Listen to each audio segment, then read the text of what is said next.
now and press। Hello दोस्तों, आज हम चंपावत डिस्ट्रिक्ट पे टनकपुर क्षेत्र पे हैं। टनकपुर से विधायक जी से हम सीधी आपकी बात कराते हैं कुछ ही क्षणों पे। मैं जीवन सिंह बिस्ट्रे, दिल्ली क्राइम, और हमारे जो कैमरामैन हैं पवन बिस्ट्रे जी हैं। तो सीधा हम चलते हैं विधायक जी के पास। नमस्कार, दिल्ली क्राइम पे आपका हार्दिक स्वागत है। आज हमारे बीच में एक खास मेहमान है, उन्हें परिचय देने की ज़रूरत नहीं है। एक बच्चा जानता है उनको, और उनकी पहचान ऐसी है कि डिफरेंट पहचान है उनकी। हाँ, तो सर ये कह रहा हूँ कि आपका विकास तो जेन्युइन चीज़ है कि बोल रहा है, यानी दिख रहा है विकास। सर फिर भी पहाड़ के लोग प्लान के लिए प्लान कर रहे हैं, इसका क्या रीज़न हो सकता है? मैं आपको एक चीज़ बताता हूँ।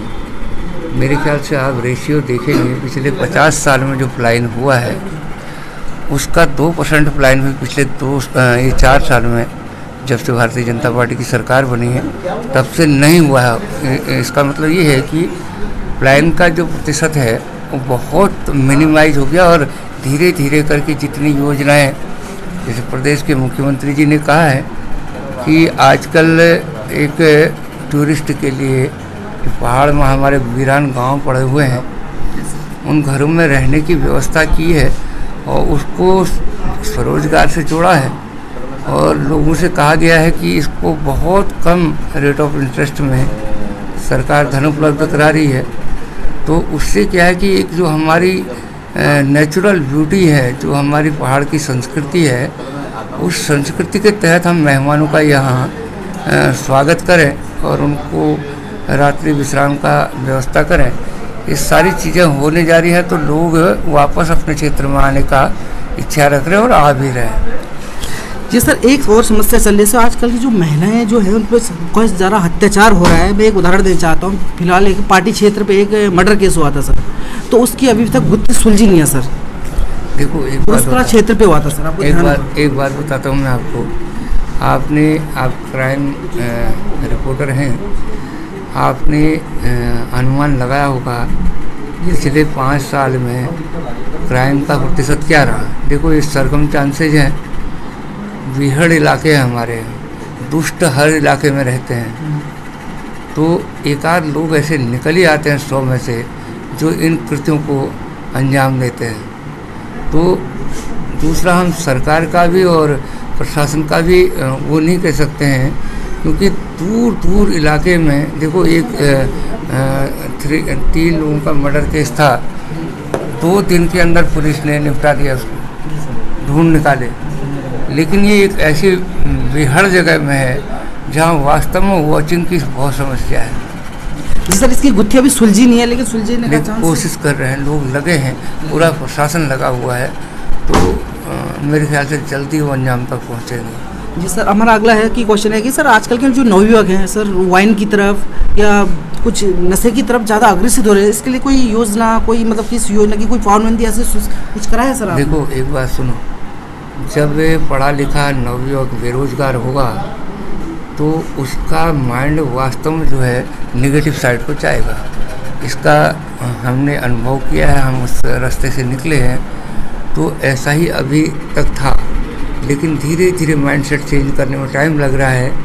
हमारे केंद्र की सरकार है या राज्य की सरकार है या हम अपने माध्यम से है, कितना कर सकते हैं इसको दूर करने की। मैं भी शुरू में आया था तो मैंने भी देखा था कि इतना ज़्यादा नशे की तरफ युवा जा रहा है, लेकिन हमने अंकुश लगाया है। हमने मोटिवेशन क्लासेज ली हैं, मैंने खुद ली है, कॉलेज में ली हैं। वैसे दृष्टि ही अलग है भारतीय जनता पार्टी का। कहने का मतलब है कि खुद अपने आप को या खुद की घर की पहले पाठशाला घर से होती है, घर से शिक्षा दो तो ऑटोमेटिकली जो नशे की आदत है वो छूट जाएगी। तो सर एक हमारा और है जी सर, पहले पूछना चाहूँगा, जो 2019 के चुनाव हैं इसमें आपकी फ़िलहाल 5 सीटें हैं, तो 5 चीज़ें पहले तो बताइए कि चुनाव की तैयारियाँ कैसी चल रही है, और जो 5 सीटें हैं उसमें से कितना आपका? हम आपको विश्वास दिलाते हैं, पिछली बार तो मोदी जी आए थे, उस काम उस समय तक मौका नहीं मिला था कि हिंदुस्तान के लेवल में करें। गुजरात के बारे में सुना था केवल लोगों ने, तो लोगों ने इतना बढ़ चढ़ के हिस्सा लिया और मोदी जी को बढ़ाया। लेकिन अब प्रत्यक्ष को प्रमाण की ज़रूरत नहीं है। पूरी दुनिया में, हिंदुस्तान में एक किसी कोने में जाकर के किसी व्यक्ति से पूछिए कि तू किसको वोट दे। सर जाते जाते एक लास्ट क्वेश्चन हम पूछना चाह रहे हैं सर, हमारे दिल्ली क्राइम न्यूज़ के माध्यम से आप देशवासियों को कुछ खास डिफरेंट संदेश कुछ देना चाहते हो? मैं तो यही कहता हूँ, हमें अनुसरण करना चाहिए एक ऐसे राष्ट्रभक्त का जो देखा है हम लोगों ने पिछले 4 साल में देखा है।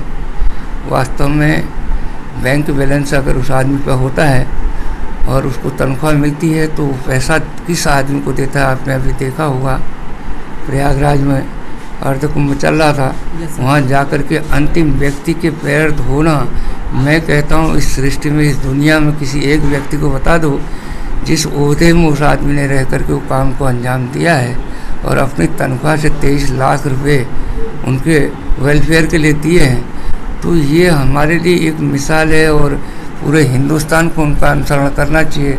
अगर हर नागरिक मोदी जैसा हो जाएगा, जैसा मोदी जी ने कह रखा है मैं चौकीदार हूँ, वास्तव में चौकीदार अगर बन गया, उनका अनुसरण कर लिया, तो हिंदुस्तान तो पता नहीं कहाँ का कहाँ पहुँच जाएगा।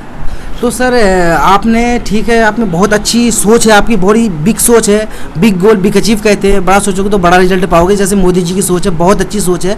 तो सर, अगर 2019 में आपकी सरकार आती है तो सबसे पहले क्या कार्य होगा? मेरे ख्याल से मैं व्यक्तिगत अपने क्षेत्र की बात करता हूँ तो आपने शुरू में ही एक क्वेश्चन पूछा था, पलायन रोकना, जो लोग यहाँ से गए हुए उनको वापस यहाँ लाना।